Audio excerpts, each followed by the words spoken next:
Welcome to this episode of Temple Beth Am's Are You Coming Back? Personal, candid conversations with Jewish thought leaders across the country on the future of Jewish practice, hosted by Rabbi Cantor Hillary Chorny. Rabbi Adam Greenwald and I have known each other for years, and it's great coming back to being in community together ever since I returned to Los Angeles. It's also great watching him thrive as the now Vice President for Jewish Engagement at the American Jewish University, where he has a huge role in running the Miller Introduction to Judaism Program. I wanted to sit down with my friend Adam and talk to him about life as a non-pulpit rabbi in this usually richly diverse Jewish environment of Pico Robertson here in Los Angeles. That's changed so much over the past several months. We talked about the dearth of spontaneity in the world these days, and what it feels like to want to be missed from your usual spots in the spiritual universe. It was a great conversation, and I'm excited for you to continue as you listen to this conversation. Are You Coming Back? With Rabbi Adam Greenwald. Thanks for sitting down in conversation with me today. I'm really excited to have you here. My pleasure. Thank you for asking. Yeah, we don't always get a chance to connect with each other either on professional or personal levels these days because COVID and family, but this is a conversation I was really excited to invite you to. Well, and thank you. And I got to say, I think among the many colleagues in Los Angeles, you are one of the ones who goes out of your way to reach out and check in. I still remember you dropped off food when we had a baby and have checked in when I've posted things on Facebook, haven't been great. You're really wonderful about that. And so I feel like even though we haven't seen each other in person in a long time, I still feel very close. And I appreciate how great you are.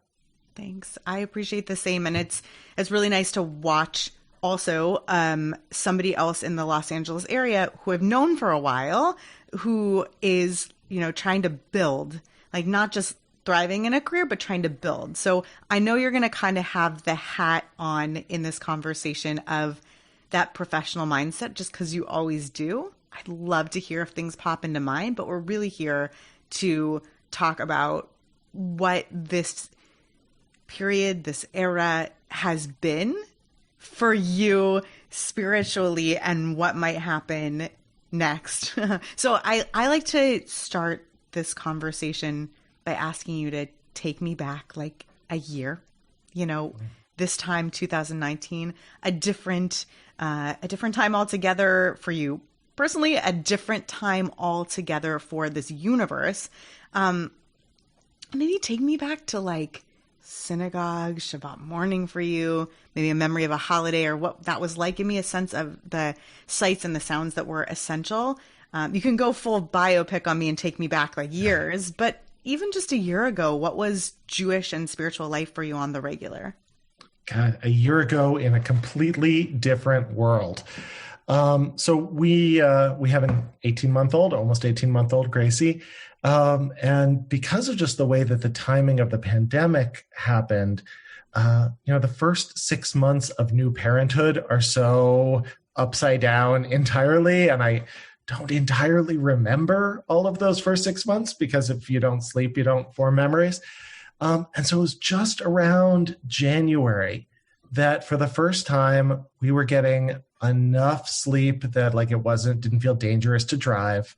And we were starting to go back out into community and get into the rhythm of taking her with us. And we had 2 months of that, and then the world changed.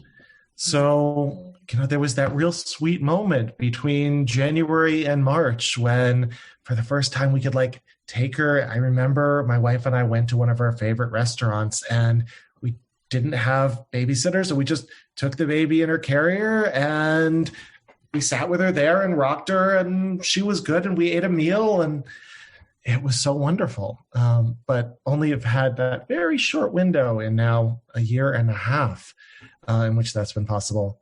And one of the things, you asked to go back to Jewish community. I always wanted to raise a village baby. I really wanted, and part of the appeal of the work that we do is that integration into a bigger community where our kids can be b'nai bayit, like they can really feel like they are at home in these gathering places. I'm not a congregational rabbi, but I feel very integrated into our shul communities. And I say communities plural because there are a number of wonderful places where we feel at home. And I loved in those few months when we could come as a proud new dad and pass around the baby to all of these people who wanted to love on her. And I would walk in the door and nobody cared about me. They only just like went straight for the baby. And one by one, all of these women and not a few men would, pick her up and hold her for 10 minutes and then pass her to the next one and the next one and the next one. And I just loved all of these surrogate aunties and uncles. And I got to say, what I've been missing the most in the last 9 months, whatever it is that for her.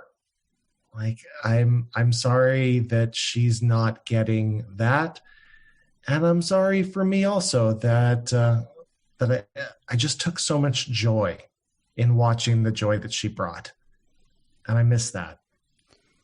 Yeah, live reactions of people to a baby being in the room is great. Like now the equivalent of that is like a cat walking on screen or, or like when the kid wanders into your meeting. But it's not the same as being touched and held and the sights and smells and sounds of community. And there are those sort of happy accidents, right? The animal wanders onto the screen or the kid wanders onto the screen. But so much it feels like our COVID world is devoid of serendipity. It's devoid of those sort of, I bumped into this person at the supermarket and we had a few minutes to catch up, or we just sort of in work life, certainly, I was used to wandering down the hall and walking into a colleague's office and chatting a little bit about work and also chatting a little bit about life, and then wandering back to my desk and doing some more work. And now everything has to be scheduled and regimented. And when do you appear on the screen? There's not the possibility for those kind of random, easy moments that were so much of work life. There's so much of Jewish community life. So much just life. It's so funny that you frame the spontaneity in that way because lahavdil, I mean, really quite the other end of the spectrum. But that reminds me of a story. I don't know if you've ever heard it, of the guy who reinvented what life would be like in nursing homes and aging facilities nowadays. And the story goes something like, I think this was a This American Life episode, but it goes something like, once he was in a nursing home and a bird flew in and he noticed that the spontaneity totally brought the residents who were hanging around to life. So he had this theory, I think he was a neurologist, he had a theory that spontaneity was a thing that would actually be life prolonging and vivifying for the residents in a home. So he decided that he was going to bring parakeets in, and parakeets in cages, and the parakeets and the cages arrived on the same day to the facility, like 100 of them, but the cages came unassembled, but the parakeets had to be dropped off. So they stuck the parakeets inside the salon at the nursing home, and then they had to run in and one by one grab the parakeets as they assembled these cages. And he said that day, watching the residents watch the parakeets fill the salon was the most life-filled day he'd ever seen. And he knew he'd hit on something. So it reminds me so much of this incredible point that you're bringing up, which is that like spontaneity, which seems like the paradigmatic opposite of ritual, but it's not. It's like a part of ritual is what happens spontaneously within it. It's just missing. I hadn't thought about that at all. And you're right. Everything is calculated. You don't bump into people. It's most of my rabbinate is teaching. As you know, I run the Miller Introduction to Judaism program at HAU, and I teach all of these classes. And for months and months, in the spring and over the summer, I would sign up for my class and just have this nagging feeling of failure. Like, that didn't go how I thought it would go. And I couldn't quite figure it out. Like, what was it that wasn't connecting? And I talked to a coworker who I trust so much, who just has these wonderful insights. And what she said was, you were experiencing all of the parts of a class that you are good at, but not great at. Like, you can deliver content, and you are good at delivering content. You're not bad at it at all. But she said, what your superpower is that you have a capacity to make people feel at home and comfortable and to build meaningful relationships in a classroom. She said, that's what you're really good. You're not the most dynamic lecturer in the whole world. And she's right, I'm not. But I am pretty good at translating those classroom experiences into relationships which stick. You know, my friends have been my students, and I don't know that that's always true for everybody. And that's impossible right now. That's impossible. And she said, so what you're feeling is like you're getting a B+. Because you're doing your job, but you're missing the thing which you could do before, which elevated it from doing a job to a calling. I hope that doesn't sound braggy, like that I have this thing that I'm really good at. I do think it's one of the things that I bring to the table when I teach. I think it's something that you very, very much bring to your work, that you are so real. You carry no pretense, Hillary, and people respond to that. And so there are plenty of rabbis and cantors who are up on the bima who nobody would want to come up to a kiddush unless they have to. And if they did, they do it, a very nervous and deferential way. I think you invite relationship. And how are we supposed to invite relationship through a screen? It's an excellent point, and I do miss mostly people coming up to me at Kiddush and the mostly. Mostly. I do miss the spontaneity of interaction, and you described so well that feeling of inadequacy that can come in the professional realm. What do you think the personal equivalents, I'm sure there are multiple ones of that, are? What do you think is persistently good but not great, right? Not terrible, but what's good but not great for you in doing Jewish lately? I don't know if I don't know if this is what you want to hear in this conversation, but I've really dropped off from virtual synagogue service participation. I'm a rabbi who doesn't get that much from davening most of the time. It's not my number one place of connecting Jewishly. I like Jewish prayer, but I like study more. Learning is more a place of connecting, and I like just the sort of communal experience more. Saying the words has always been something that's been a bit of a struggle for me, and so.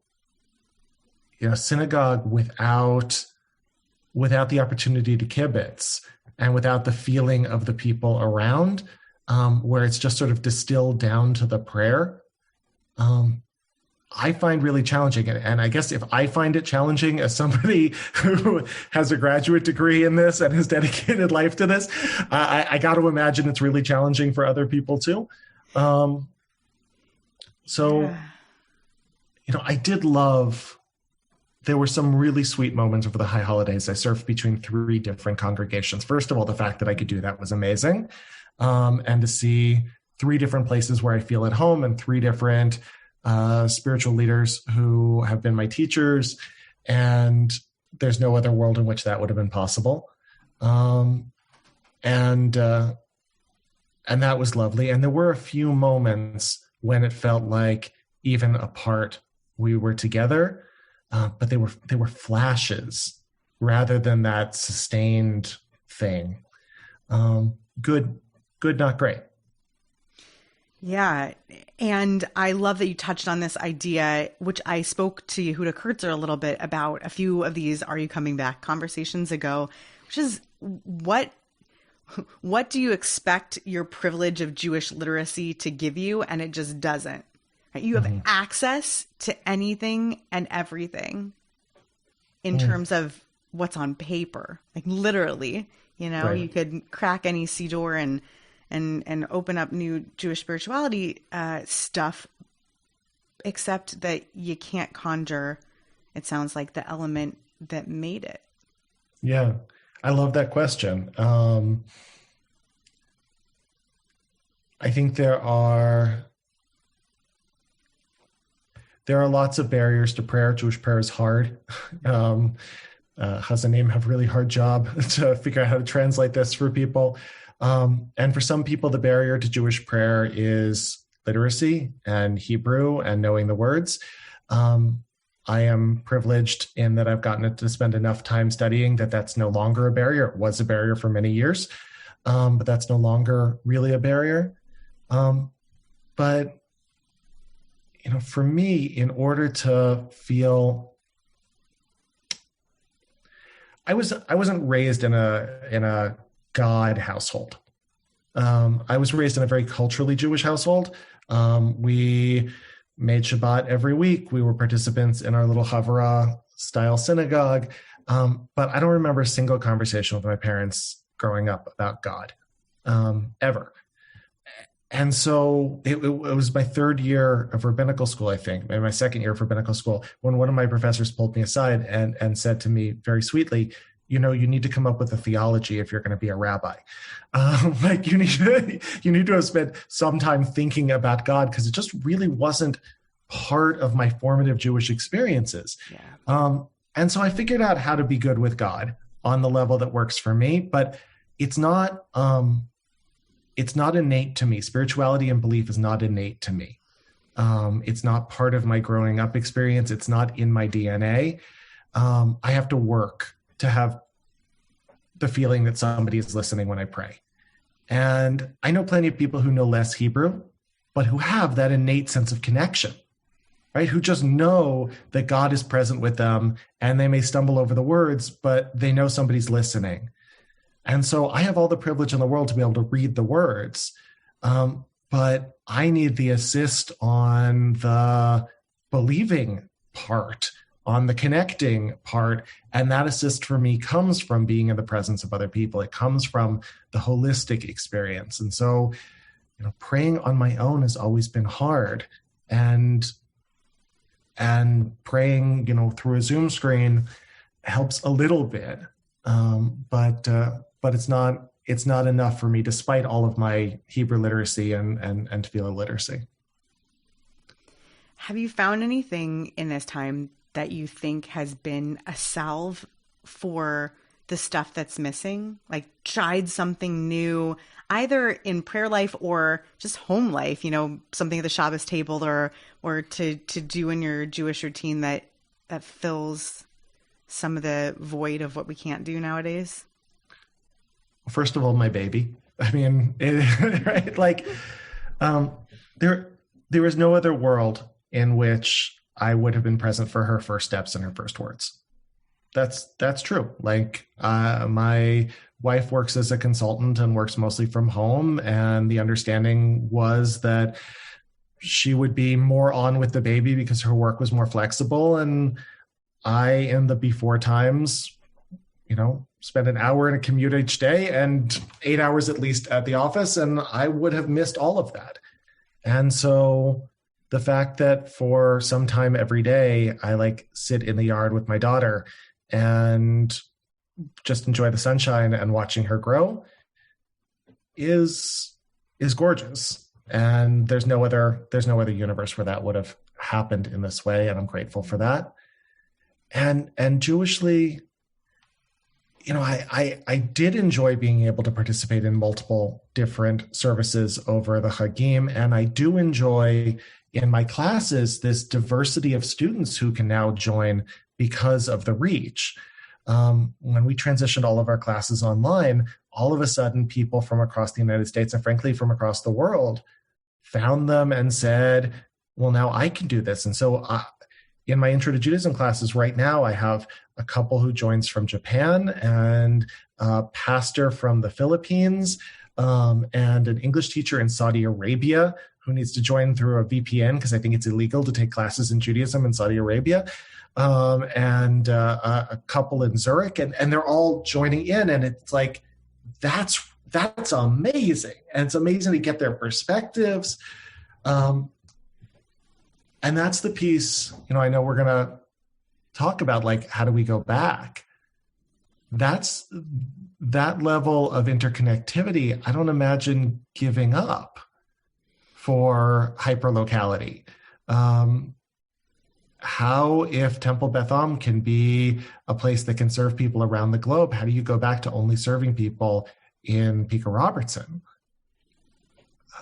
The same with the Introduction to Judaism program. I don't know how that would work. Yeah, I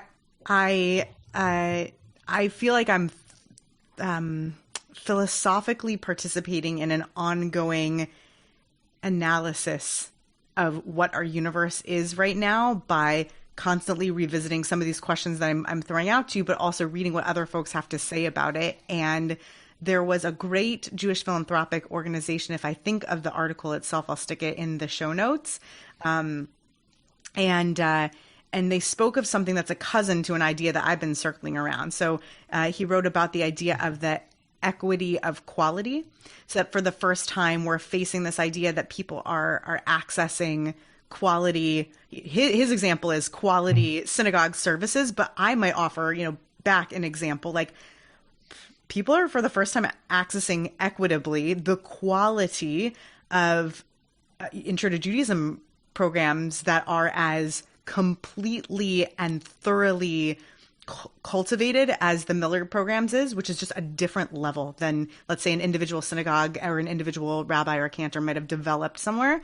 And I've been more broadly thinking about this idea as just equity of access, which is an expansion on globalization, the way that you described it, like would we give up globalism for a return to hyperlocality, which is actually a mainstay of Jewish practice, right? Hyperlocality, the idea that we literally locate ourselves nearby enough to walk to our synagogues when it's a festival or Sabbath. So I wonder about that equity of access and your light reference to your having enjoyed other places. Like, how are you experiencing the equity of access? Do you tune in other places to check out what their Intro to Judaism classes are, what their Shabbat services are? What's interesting to you out there? Yeah, I haven't stalked anybody else's Intro to Judaism class, but now that you mention it, maybe that would be fun. We are so privileged in Los Angeles with the amount that we have, and I, as a non-congregational clergy person, like, you have a place where you have to be on Shabbat. I don't. By and large, I can be anywhere, and so I have taken advantage, more so pre-baby, but I've taken advantage of the fact that, like, I could go here or I could go there and I could check out different things. But if you live in fill in the blank, someplace far from a Jewish community like LA's or New York's or a handful of others, all of a sudden you do have this incredible access. And on one hand, that's really good in a democratizing way. On the other hand, I don't know. I'm not so comfortable with sort of a capitalist approach to shul and synagogue and rabbi, where the best will rise to the top and will get the viewership, and the weak will fall away. Like, that's I understand the logic of that, and I understand what might drive an individual to say, well, if I never really liked my local synagogue rabbi and I can have my choice of anyone in the country, if my chazan has never really done it for me, but I can listen to Hillary Chorny daven, like, I'm going to do that. But that's not it's not the values we've constructed our community around. We've constructed our community around the values of as you say, some element of locality, that it matters who are your people. And I mentioned I grew up in a Havara kind of synagogue. We were a 30-family minyan that met in the fireside room of a Lutheran church. And we had a quarter-time rabbi. And it was, we referred to ourselves as a sort of dysfunctional family, which we were, right? And it was a sort of weird place to be, and everybody was a little bit quirky. And we had this sort of parade of part-time clergy. But there was something really beautiful about this little experiment that was my home base through my childhood, and the same for many, many other people, in a world in which that needed to compete against every other bigger and better organized synagogue. I don't imagine that this little mom and pop shul, like we would have gotten eaten up by whatever's the Amazon equivalent. Right. And if you were in this time to discover a new community that moved you somehow more than even local communities, I don't know how that's possible in Peter Robertson, but somehow, I kid. I mean, like there are extraordinary communities you might discover through the digital window to other Jewish worlds. But when COVID's over, you can't pass Gracie around at Kiddush in the shul in Texas that you discovered online. Right. And so I'm thinking back to those comments that you made at the beginning, which is, missing the spontaneity and the physicality of being in local community. I wonder if generally people are trying to imagine themselves in the room. And even if you're not thinking about that consciously, if the fact that you can't really imagine that you're in that room that is so far away is keeping it from being hyper realistic as a spiritual experience, keeping it more as viewership rather than participation. Yeah. I said that spirituality doesn't always come as easily and naturally to me, and it's hard. I need the work to get it to really feel like something. Community, though, does. I'm somebody who's fully bought into the idea of being in community. And so I can watch services from some other place, and listen to a clergy person who I respect, but I have no sense that, like, I'm not going to go back to my community because I can watch from my pajamas. Like that's not appealing to me at all. The second I can go back safely to shul, I'm going to do that because I'm fully bought in. What I worry about is the people for whom Jewish community doesn't come automatic, right? For whom it's more of a lift to think, yeah, I'm going to get dressed and go. And if they have the option to do it in their PJs, that might be a harder thing to overcome, to overcome that inertia to go after a year or whatever it will be of this experience. Yeah. I remember having a conversation exactly about that and the mikveh. What happens when you make it possible for people to do a ritual that always required you to go somewhere? What happens when it becomes possible and accessible even at home? And I'm picturing that little basement that you're describing from your home chavurah community.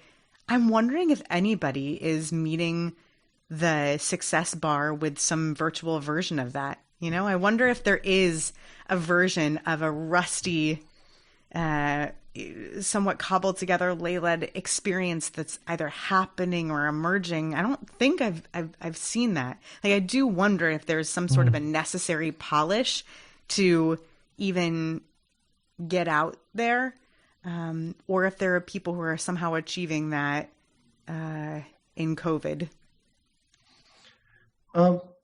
Yeah, I think that there are certainly the synagogues that, always had 60 people come who have 60 people on Zoom. And I had the opportunity to gig as a virtual rabbi in residence from my bedroom at a local shul that had, a lovely turnout of, I think, 60 to 70, which was great. But that wasn't aiming to be reaching thousands upon thousands. And it felt warm and homey and nice. I worry a lot, though, about the success metric is numbers. And this was a problem before COVID and Zoom, but it's just heightened by COVID and Zoom, where you are succeeding if your numbers are going up, you're failing if your numbers are going down, and we're all competing for, who has these numbers and what numbers count as success.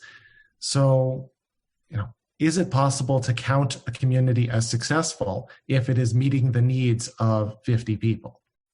Can that be a successful community for those 50 human beings? Or is it unsuccessful because it's not reaching 5,000?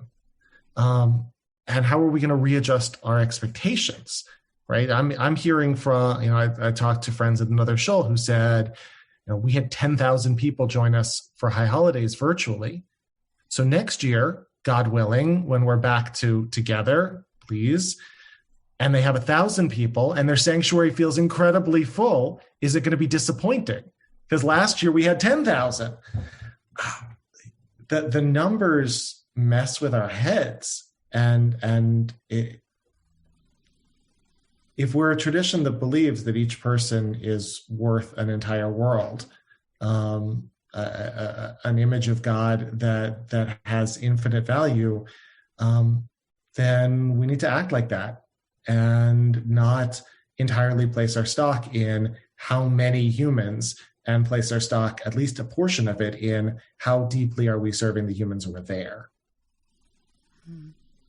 It's a nice inversion of what you're saying about your relationship with online davening, because in a really funky way, and maybe you would push back and challenge this, but it almost sounds to me like you realize that in a COVID world, your responsibility to show up is either different or maybe even lessened.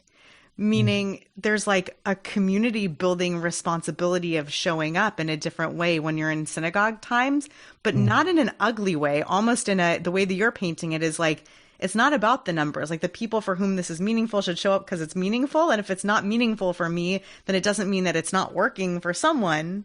I don't know if you would push back and challenge that, or if that works for you, like you're compelled towards community davening, and when there's not really an aspect of community to davening, like how much do I need to force myself to be there?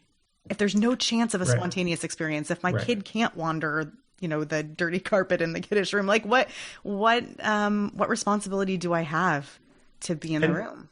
And nobody misses me. Nobody, right? That's what I'm hearing. What you're saying, yeah. Who misses you when you're not there in one of your communities? They just assume you're davening at the other Zoom room. Davening at the other Zoom room, or you don't see, right? Like, from being on the Bima, and I've, been in congregational settings where, when I'm on the Bima, I'm looking out to see who's there. And I'm also looking to notice who's not there. And if I notice that the person who always sits in that seat isn't there for 3 weeks, then I know that there's a chesed call to make, because like they're in that seat unless there's something going on. Right. And from the perspective of the person leading davening in a webinar setting, you probably don't even know who's there. Maybe you do. And with one another, like if I didn't show up week after week after week after having consistently shown up for years, somebody would notice. Yeah. And you're right. Like I haven't been in the service that I usually attend in many, many, many months. And as far as I know, nobody has noticed. And that's kind of sad. Yeah. Yeah, it's this mix of sadness and also somewhat in agreement, not to challenge your emotional reaction to it. I'm just also hearing in what you're saying, like it's also a permission in this time from your community leaders, an understanding of exactly, or at least resonating with them of what you're saying, which is not everybody is going to be compelled to be there, and not showing up doesn't necessarily mean that you're not okay. It might just mean you don't need to be there right now. Yeah. And please don't misunderstand. And I don't want to put this out in the world to misunderstand. That's not a fault on either my clergy or my fellow congregants to say, why haven't you called me to notice? It's more just the reality of the situation is that those consistent patterns that we got into, your usual seat at your usual time, they haven't applied for the last 9 months. And so we're not seeing each other. We're not held accountable to each other in the same way. We don't miss each other in the same way. All of it has been so dramatically challenged. I'm smiling. I said, the usual seat and the usual time you arrive. As a non-pulpit clergy person, I tend to arrive in shul sometime between the fourth and fifth aliyah, right? Like I haven't been in shul for shachrit in a very, very long time because I don't have to. People don't miss me if I'm not there at 9 a.m. But if I'm not there by 10:30, somebody might notice. And it's the idiosyncrasies of Jewish communal life that I think that I miss the most. It's not. Goes back to what we were talking about at the very beginning. It's not the form. It's not going through the prayer book and please turn to this page and this tune. It's the lady in the shul who distributes lollipops to the little kids, and the person who always walks in late, and the person who sings off key but very loudly, and the sort of hustle and bustle of it all. I miss the terrible kiddush food. Like that's the part that I miss, because that's the part that feels most real. I remember a talk by David Wong, who's an author and a columnist. He's often a guest voice on podcasts from cracked.com, which is like Cracked magazine turned into a podcast universe. And I remember a comment that he made in a discussion maybe a year and a half ago about the virtue and value of belonging to community, and particularly religious community. And he described this one thing that's now coming back to me as you describe people missing one another in seats, which is, he said, one of the things that community has always been able to do is, if you're worried about somebody and their consumption of alcohol and you're with them in person, you can smell it on their breath. That was his example. And that has stuck with me for like now at this point years, because now that I'm sitting in COVID, and it's come back to me a few times recently, I think about that. I'm thinking about you and the clergy looking out from their seats, and the visceral, physical, interactive ways that we notice that, and I'm thinking about what you're describing in your students and in the classroom, and what you miss about the community building there, and what can be noticed and not noticed. And I mean, that's such a powerful truth that you just shared. And I think a little bit, I feel badly about kind of how unseemly that I've spent the last 45 minutes complaining about feeling disconnected when, you're talking about privilege and the privilege of knowing. I also have the privilege of being really okay through all of this, right? I have a partner, I have a child, I have, nobody calls to say that they, miss seeing me in shul. But the truth is I'm employed. I can pay to keep the roof over my head. There's a lot about this time which is inconvenient, but so far, Kenahura, it hasn't been tragic as it has been for so many other people. But what about all of those people for whom shul is really a sanctuary? Right? Where being together in community is the place where they're not alone. The delightful oddballs who find their way to our shuls also, right? Yeah. Synagogues are places that take care of the people who don't always have a huge circle of support, a huge network of support. That's something wonderful about synagogue. This is a place where everybody is welcome, whether you are the most polished and put together or not. You're still welcome at the minyan.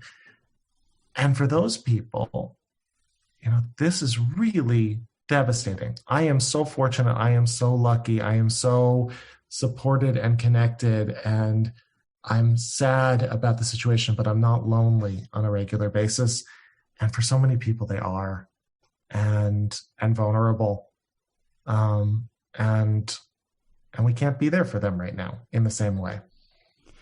Well, what you're describing sounds to me like the trouble of triage right now, which we're talking about a lot more now that the vaccines are becoming closer to available to some people.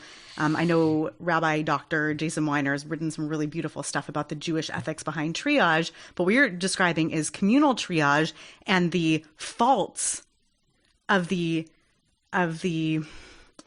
really healthy assumptions that Rabbi Adam Greenwald is probably fine, so I'm going to call someone else first who I'm not sure even has lunch tomorrow or lives alone or they're over 90 or, right? And so Jewish communities, not even a year into this crisis, in that crisis mode, are triaging who they're paying attention to. And when they sit and have their senior staff meetings and talk about who might be in need of attention, you might not rise to the top of the list.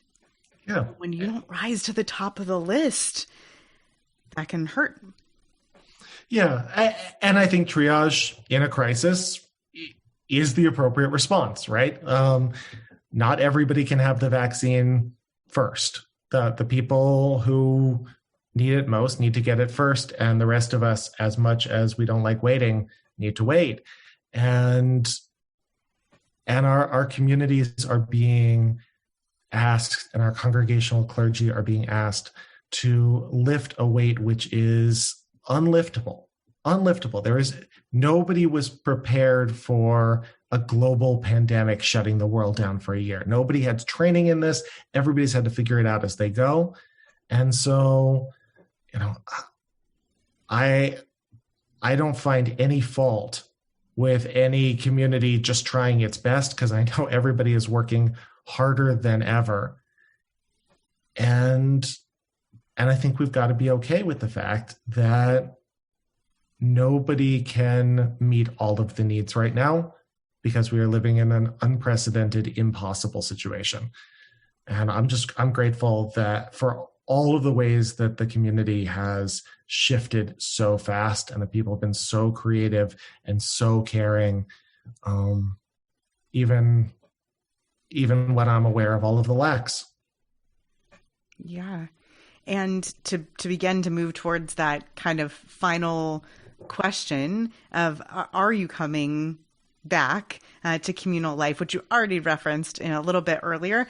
I just want to create kind of a contrast here for you to reflect on, which is your description of what you're doing to create basically a mikdash ma'at in your home, to like make sacred moments out of being with your kid and to notice first steps and first words and to check in with your own gratitude about that. So trying to create that on your own, giving yourself permission to disconnect when it's just not doing it for you, to try to reconnect.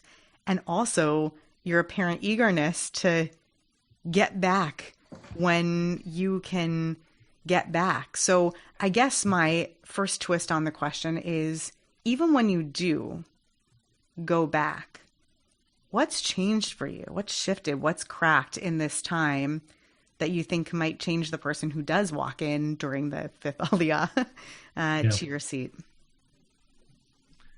I don't fully know, because I think that it's hard to both experience crisis and analyze crisis at the same time. I think I keep imagining getting that second shot, right? And or hitting that 28 days after the shot, or whatever is that the goalpost just keeps moving. But like that moment when I know that I'm going to be okay, and more importantly, the moment in which my parents get it, and in which my wife gets it, and in which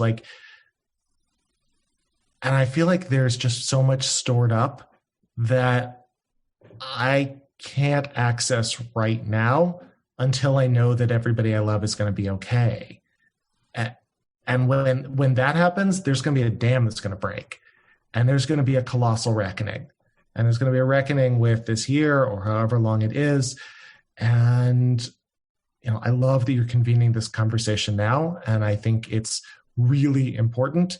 And I think necessarily we're going to look back on it 6 months, 12 months, whatever it is, and say, you didn't really know because we're still in it.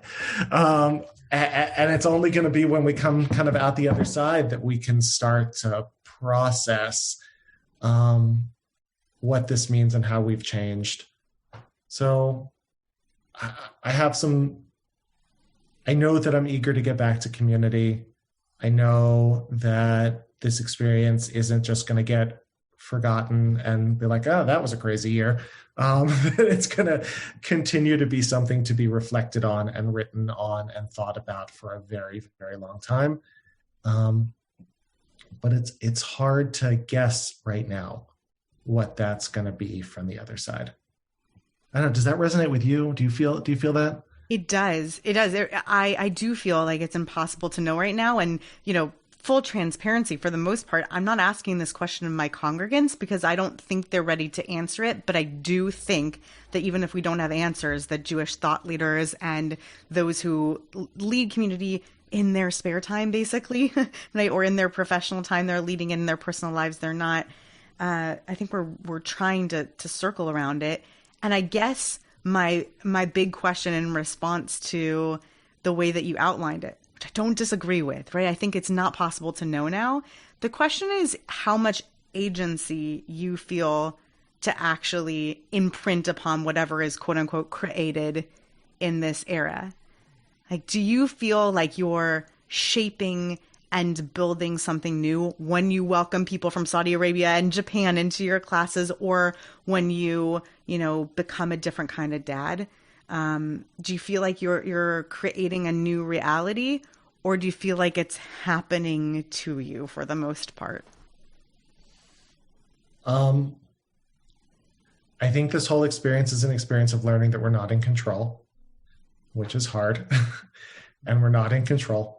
And this business of, I can't number the number of times I've said, I am so done with this virus. So done with this. And the truth is, it's not done with us. And whether I'm done with it or not is unimportant. So I don't feel victimized by that. I don't think we're victims of that, but I do think there is a relinquishment of control. And my mother's a social worker, and I bought her for a Mother's Day at some point when I was in high school, a print that I found with a picture of a boat on it, and it says, we can't change the wind, but we can redirect the sails. And it's one of the few kid gifts that she's kept. I'm sure she's kept the rest of them in boxes, but this actually has remained out because I think that that's true. Like, we do have agency to direct the sails, and that's what people have been doing all the way through this and adapting in all sorts of amazing ways. And the wind is the wind, and it's going to be what it's going to be. And we get to shape it, and we're also going to be changed by it. If one of my favorite discussions in the Gemara, to be rabbinic for a second, is the discussion about what to do with your kriya, with your torn garment after the period of Shiva. Do you mend it like it never was there, or do you leave it permanently torn? And the answer that the rabbis come up with, if memory serves, is that you can sew it up, but you sew it up with loose stitches. Right? You can't mend it like it was never there, and you don't leave it permanently torn forever. You scar your garment because the change that's been affected by grief, and we are living in a time of massive communal grief, is a permanent change. And so, we will stitch back our communities that will resemble the way that they once were, and they won't be perfectly back to the way that they once were. Like, there will be a kriya scar from this year, and that's as it needs to be. I think that that's a beautiful, if challenging, note to end this conversation on, because I feel the way that particular beautiful and wrenching metaphor fits in so nicely with this idea that it's impossible to be examining this year really while we're still in it. You can't know what the scar is going to look like while you're still experiencing the wound, so to speak. And it doesn't mean you don't feel anything right now. It's just that we won't know what the scar looks like until we're out of it and can look back on it. So I am so grateful to you for this deep dive into really personal and spiritual territory, but with the gorgeous thoughtfulness that you bring to being a professional who cares for other Jews and for other Jews' spiritual lives. Thank you for that. And I look forward to more chances to connect over hopefully happy times. Happy times for sure. Thank you. You are, as always, just a wonderful neshama and wonderful to be in conversation with and in spiritual and collegial partnership with. This was really, I don't necessarily want to say it was fun because it was a little bit wrenching, but it was good. It was good, and I'm so grateful to be invited. Thank you. Thanks for listening to this episode of Are You Coming Back?